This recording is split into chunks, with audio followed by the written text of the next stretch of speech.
नमस्ते friends. Income tax related और एक वीडियो में आप सभी का स्वागत है।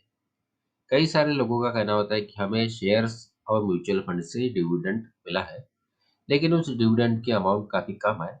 तो ऐसे में क्या वो डिविडेंड की इनकम हमें हमारे इनकम टैक्स रिटर्न में दिखानी आवश्यक है? तो यहाँ इस वीडियो में हम लोग बात करेंगे income tax on dividend income के बारे में। तो टैक्स पेयर्स को शेयर्स या म्यूचुअल फंड में किए गई इन्वेस्टमेंट पर डिविडेंड मिलता है। आपको पता ही होगा कि tax payer domestic company, foreign company, equity mutual fund, डेब्ट म्यूचुअल फंड में इन्वेस्टमेंट करता है और वहां से उसे डिविडेंड मिलता है। अगर हम बात करें डिविडेंड इनकम पर टैक्स की, तो असेसमेंट ईयर 2020-2021 तक डिविडेंड से मिलने वाली इनकम सेक्शन 1034 के अंतर्गत एग्जम्प्ट हुआ करती थी। अगर किसी टैक्स पेयर की डिविडेंड इनकम साल भर में 10 लाख रुपए से ज्यादा होती थी, तो ही उसे टैक्स देना होता था। नहीं तो डिविडेंड की इनकम सेक्शन 1034 के अंतर्गत एग्जम्प्ट हुआ करती थी। लेकिन उसके बाद इनकम टैक्स एक्ट में बदलाव किए गए और डिविडेंड इनकम को टैक्सेबल किया गया। और इतना ही नहीं, डिविडेंड की इनकम पर टैक्स पेयर का टीडीएस भी काटा जाता है। हम यहाँ बात कर रहे हैं भारत में रहने वाले टैक्स पेयर्स को भारत की कंपनियों के शेयर्स और म्यूचुअल फंड से मिलने वाले डिविडेंड की इनकम की।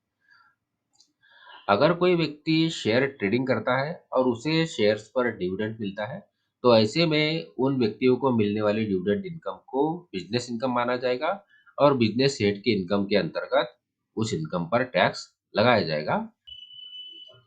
और जो व्यक्ति शेयर्स में इन्वेस्ट करते हैं, उन शेयर्स को शॉर्ट टर्म या लॉन्ग टर्म के लिए होल्ड करते हैं। ऐसे में उन्हें जो डिविडेंड मिलेगा, उस डिविडेंड इनकम को उन व्यक्तियों के इनकम फ्रॉम अदर सोर्सेस के अंदर ऐड किया जाएगा। उस डिविडेंड इनकम पर इनकम फ्रॉम अदर सोर्सेस के अंतर्गत टैक्स लगाया जाएगा।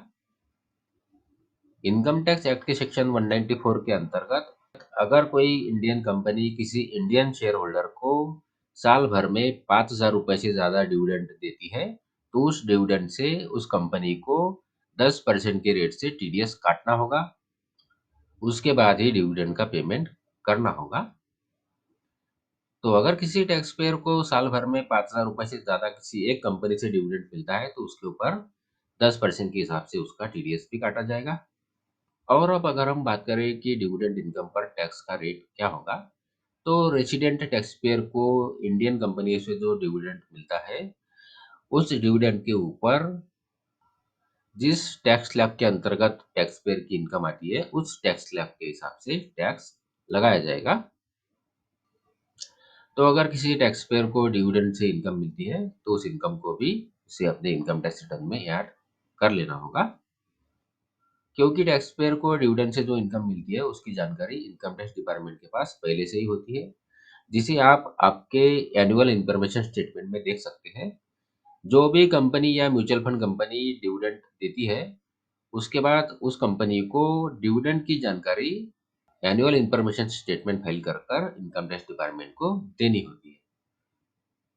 तो ये थी शॉर्ट इन्फॉर्मेशन डिविडेंड इनकम पर लगने वाले टैक्स के बारे में। आशा करता हूँ इस वीडियो की जानकारी आपको यूजफुल लगी हो। अगर इस वीडियो की जानकारी आपको यूजफुल लगी है, तो वीडियो को लाइक करिए, चैनल को सब्सक्राइब करिए। धन्यवाद।